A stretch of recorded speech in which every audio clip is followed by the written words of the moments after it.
Hi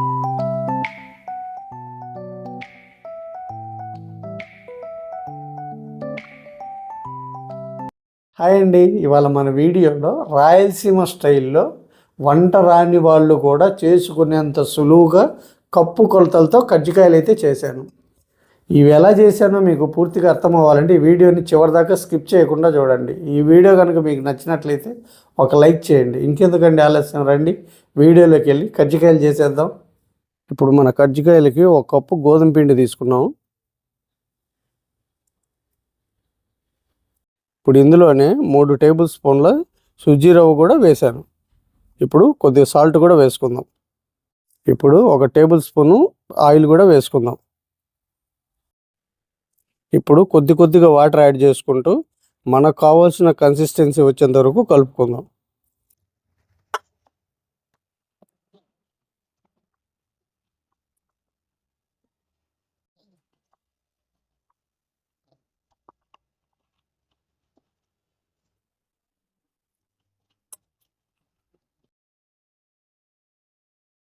చూశారు కదా, ఈ కన్సిస్టెన్సీ సరిపోతుంది మనకు. పూరీ పిండికి చపాతీ పిండికి మధ్యలో, అంటే చపాతీ పిండి అంటే కొద్దిగా పలచగా కలుపుకుంటాం, పూరీ పిండి అంటే కొద్దిగా టైట్గా కలుపుకుంటాం కదా. సెమీ సాఫ్ట్ అనమాట, రెండింటికి మధ్యలో ఇలాగా. ఇప్పుడు దీన్ని ఒక పల్చటి తడిగుడ్డ కప్పి ఒక 10 నిమిషాలు నానబెట్టుకుందాం. ఏ కప్పుతో అయితే గోధుమ పిండి తీసుకున్నామో అదే కప్పుతో నేను పుటాన్ని తీసుకున్నాను. ఇప్పుడు మిక్సీలో వేసుకుందాం. దీంట్లోనే ఒక 5 యాలకలు వేస్తున్నాను. ఇప్పుడు దీన్ని మెత్తగా మిక్సీ పట్టుకుందాం.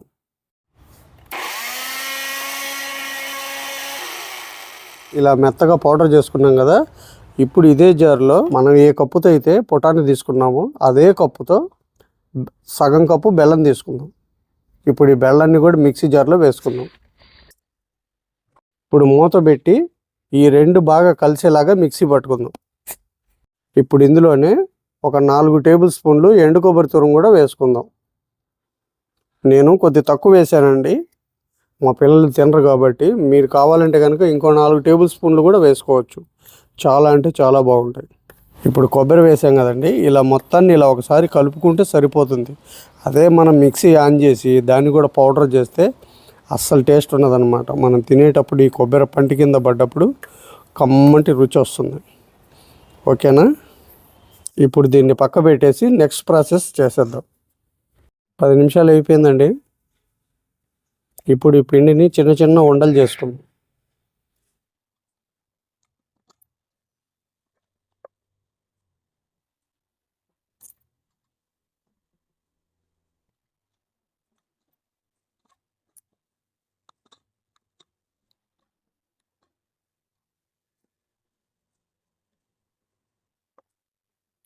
ఇప్పుడు ఇలా ఉండని పొడి పిండిలు అద్దుకొని పూరీలాగా నొక్కుందాం.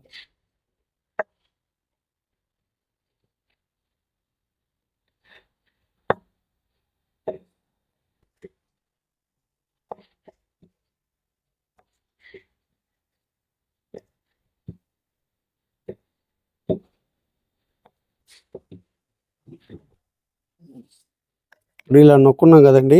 ఇప్పుడు మనం తీసుకున్న ఈ కజ్జికాయల చెక్కకి ఇలా సరిపడేంత సైజులో నొక్కుందాం అన్ని రేకులు. కజ్జికాయలు ఒకటి తీసుకొని దాని మీద ఇలా రేకు పెట్టేసి ఇలాగా ఎంత పడితే అంత మన అచ్చుకు సరిపోయినంత, నాకైతే 2 టేబుల్ స్పూన్లు పట్టింది.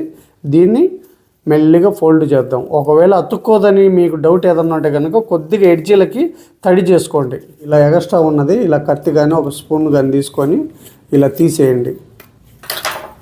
ఇప్పుడు వచ్చింది కదా నీట్గా. ఇప్పుడు ఈ ఎడ్జీల్లో కూడా మిగిలిన పిండి ఉంటుంది కదా, దీన్ని ఇలా తీసేయండి. ఇప్పుడు మెల్లిగా మన కజ్జికాయను తీసేసుకుందాం. ఇదండి, ఇలాగ అన్నిటినీ ఇలాగే చేసేసుకుందాం. మీకు ఇంకోటి కూడా పెట్టి చూపిస్తాను. ఇప్పుడు మీకు ఏదన్నా డౌట్ ఉందనుకోండి అతుక్కోదని, ఇలాగా ఒక ఏలికి తడెద్దుకొని ఇలా ఎడ్జి ఎంపటి తడి చేయండి. ముందు తడి చేసిన తర్వాత మీకు ఎంతైతే పడుతుందో అంతే ఇలా బారుకు పెట్టండి ఈ పొడిని. అప్పుడే మీకు ఒత్తుకోవటానికి ఫ్రీగా ఉంటుందన్నమాట. ఇప్పుడు ఇలా పెట్టాం కదా, దీన్ని ఇలా క్లోజ్ చేసేయండి. గట్టిగా ప్రెస్ చేశారనుకోండి అతుక్కుంటుంది అనమాట. ఇప్పుడు ఈ ఎక్స్ట్రా ఉన్న పిండిని ఒక నైఫ్ కానీ లేదా ఒక స్పూన్తో తీసేయండి. ఇప్పుడు దీన్ని ఓపెన్ చేయండి. ఈ ఎడ్జిల్ ఎక్స్ట్రాగా ఉన్నదాన్ని కూడా తీసేయండి. ఇప్పుడు మెల్లిగా ఈ కజ్జికాయని పైకి తీసుకోండి. అయిపోయి కజ్జికాయ రెడీ అయిపోయింది. ఆయిల్లో వేసుకుంటే తినేసేయచ్చు. ఇలా చేసుకున్నాం కదండి. ఇప్పుడు స్టవ్ మీద ఆయిల్ పెట్టుకుందాం. ఆయిల్ వేడైందండి. స్టవ్ని ఇప్పుడు లో ఫ్లేమ్లో పెట్టుకొని కజ్జికాయలు వేసుకుందాం.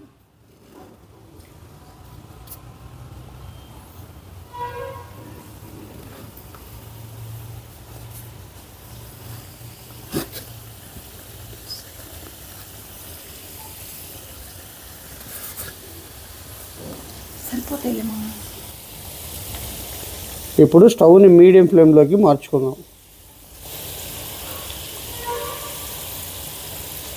ఇలాగ కిందికి పైకి టర్న్ చేసుకుని రెండు వైపులా సమానంగా కాల్చుకుందాం.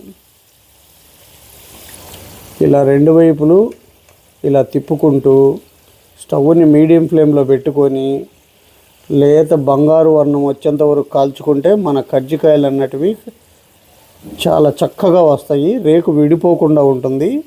హీట్ ఎక్కువైతే రేకు మాడిపోతుందండి. హీట్ తగ్గితే కనుక కాలదు, బిగుసుకుపోతుంది. అందుకు కాబట్టి వేసేటప్పుడు ఆయిల్ వేడైన తర్వాత లో ఫ్లేమ్లో పెట్టుకొని వదులుకోండి. తరువాత వేసిన తర్వాత మీడియం ఫ్లేమ్లోకి మార్చుకొని నిదానంగా కాల్చుకుంటేనే ఇది పైన ఈ రేక్ అన్నది క్రిస్పీగా వస్తుంది. లోపల మనం పెట్టిన స్టఫ్ కూడా చక్కగా ఉడుకుతుంది అన్నమాట.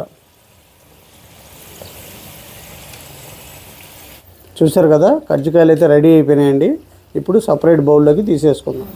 ఇలా లేత బంగారు వర్ణంలో మనం బయటికి తీసుకుంటేనే ఆయిల్లో నుంచి మనకు చల్లారేసరికి మంచి కలర్ వస్తుంది.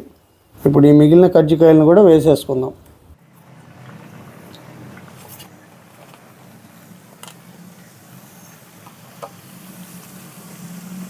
చూసారు కదండి, మన కజ్జికాయలు అయితే రెడీ అయిపోయినాయి. సపరేట్ బౌల్లోకి తీసేసుకుందాం. ఇలా సింపుల్గా సంక్రాంతి వస్తుంది. మీరు కూడా మీ పిల్లలకి కొద్దిగా టైంని కేటాయించి ఇలా చక్కగా స్నాక్స్ చేసి పెట్టండి. హెల్దీ రెసిపీసు, హోమ్ ఫుడ్డు పిల్లలు చక్కగా ఎంజాయ్ చేస్తారు హాలిడేస్లో.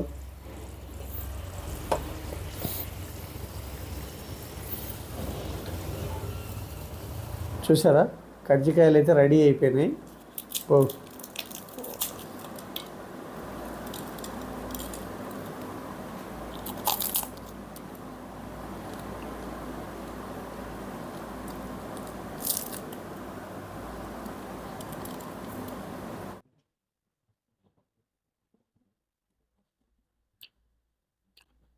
కజ్జికాయలు అయితే ఎమ్మీగా ఉన్నాయండి.